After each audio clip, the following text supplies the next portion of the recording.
that's enough of that. This video is for Rooney Sears, the tractor guy, and I just wanted to tell him that if he's driving his tractor much, mowing grass and stuff, he'll find that he'll get a lot of exhaust in his face, and that's the problem I was having. And here's how I solved it. It might look a little crazy, but it works. Look at that stack on there.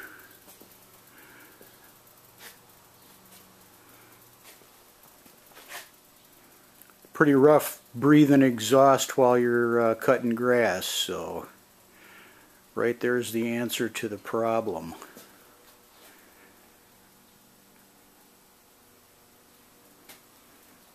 And it works. What more can I say?